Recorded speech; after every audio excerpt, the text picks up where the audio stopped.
What is the best method of growing food? This was a question that originally prompted the development of a substantial portion of the Red Garden project that I've been working on for the last few years. It consists of a series of 6 individual gardens, individual vegetable gardens, each one about 100 square meters, and each one growing the full complement of vegetables that is appropriate for this climate. Each garden follows a particular integrated methodology, a different way of gardening, usually characterized and detailed by a particular author who's written a couple of books about the topic. I've given each garden a nickname, a handle to help identify them. I call them the extensive, intensive, no-dig, polycrop, perennial, and polytunnel.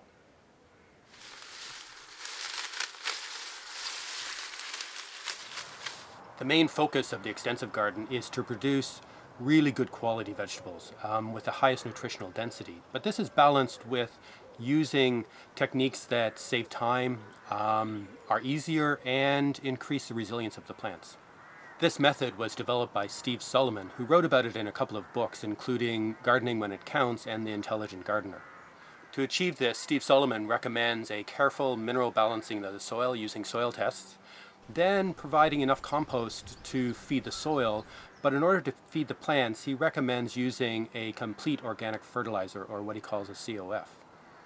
This is a mix of imported materials that is easy to use, easy to mix, and generally consists of seed meals, limes, rock dusts, and other imported materials to provide that complete diet for the plants.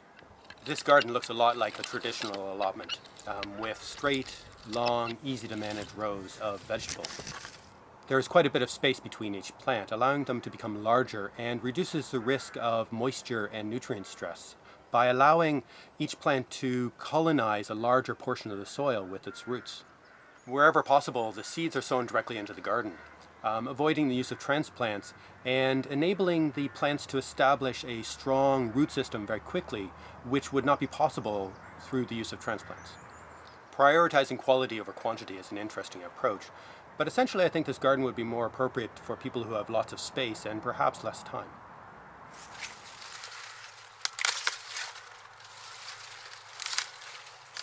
The intensive garden, on the other hand, focuses on increasing yield, using a lot of work, effort, and resources to maximize the amount of food that can be produced in a smallest space, thereby leaving more space for others.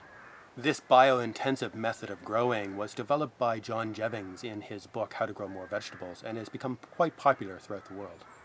This method involves the double digging of fixed beds and incorporating huge amounts of compost to create loose, deep, highly nutritious soil. A lot of compost is needed, which requires importing manure or other forms of fertility from outside, or having a much larger garden and growing a substantial amount of biomass crops specifically for composting. In order to maximize yield, the plants in this garden are spaced quite close together, but this has the added advantage of reducing the amount of weed pressure and the amount of water that is lost from the soil. This garden focuses on the use of transplants in order to get multiple crops in a given space in each year. All of this double digging, incorporating lots of fertility, managing transplants is a lot of work, but the extra yield is seen to be worth it, especially if you have a smaller garden.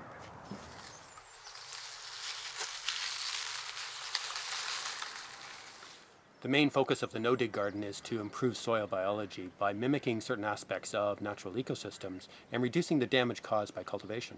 It partially follows the advice of Toby Hemingway in his book Gaia's Garden, which uses a deep mulch of organic matter. This is quite common in the permaculture movement, but I wonder how appropriate it is in Ireland. The other option is to follow the advice of Charles Dowding in his book No-Dig Gardening, which uses a deep mulch of manure or compost, but this is a lot of resource that is not always available. I'm working at trying to find a balance between these two approaches that is appropriate for this context. This method feeds the soil from above, allowing the decomposition of organic matter to take place directly on the garden, potentially reducing or eliminating the need for a compost pile. Whatever method is used, the soil remains largely undisturbed, allowing the worms and other soil biology and the roots of the plants to do all the work of cultivating. Selecting a particular no-dig method is largely dependent on resources available, but factors of soil temperature and slugs are also issues.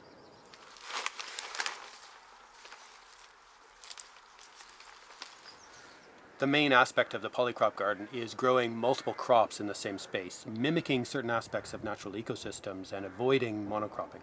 It is designed to increase the potential beneficial interactions between plants while reducing excessive competition. This is the least developed of the 6 methods that I'm using, and there are not a lot of examples of how to use this method within this climate. The best example I've come across is the polycultures developed by Yanto Evans. Although permaculture movement has a lot of possibilities, as does companion planting, but the specifics of being able to use these approaches within an annual vegetable garden are fairly rare. The key task is selecting a range of vegetables that work well together. This can involve the use of broadcast sowing, carefully thinning and harvesting plants to create spaces where other crops can be planted. It's going to take a bit of work to really refine this method, particularly on how to manage weeds and how to reduce the amount of work that is needed in this garden.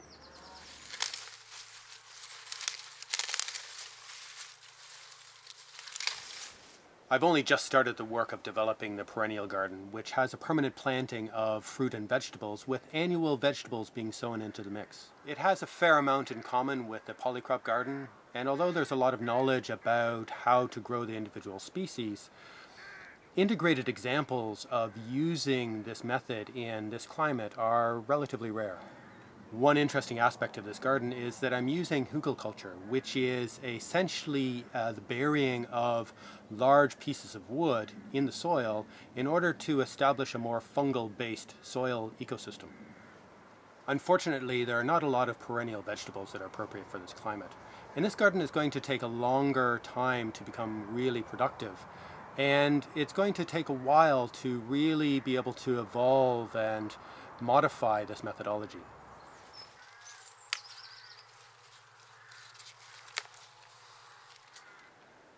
The main aspect of the polytunnel garden is to cover the entire space with a piece of plastic.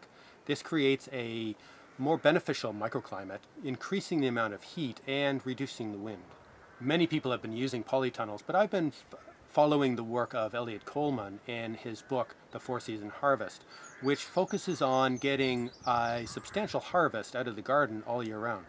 This is an intensive approach and by far the most productive garden, with 3 and sometimes 4 crops in any given space in a year. This requires a lot of inputs, a lot of compost, additional fertility amendments, and a lot of watering. This garden requires a lot of management, and there are issues of maintaining adequate ventilation, dealing with some of the pests and diseases that can dominate in a polytunnel, but the amount of food that can be produced is really worth it.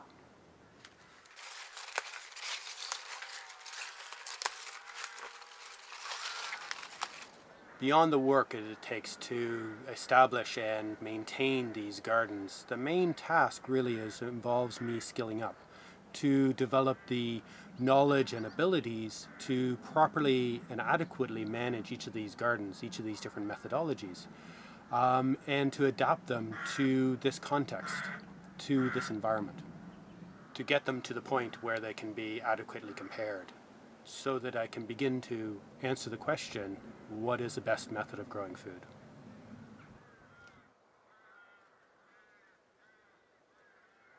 In a few seasons from now, when the gardens are fully developed and I've evolved the skills necessarily to properly manage each of them, I look forward to being able to plant the same carrot seed in all 6 gardens and to harvest them at the same time, and to be able to compare the yield, the appearance, the health, but also the taste and potentially mineral content of those carrots from each of the different gardens, and provide some answers to the question of what is the best way to grow food, because perhaps one garden will consistently produce better carrots.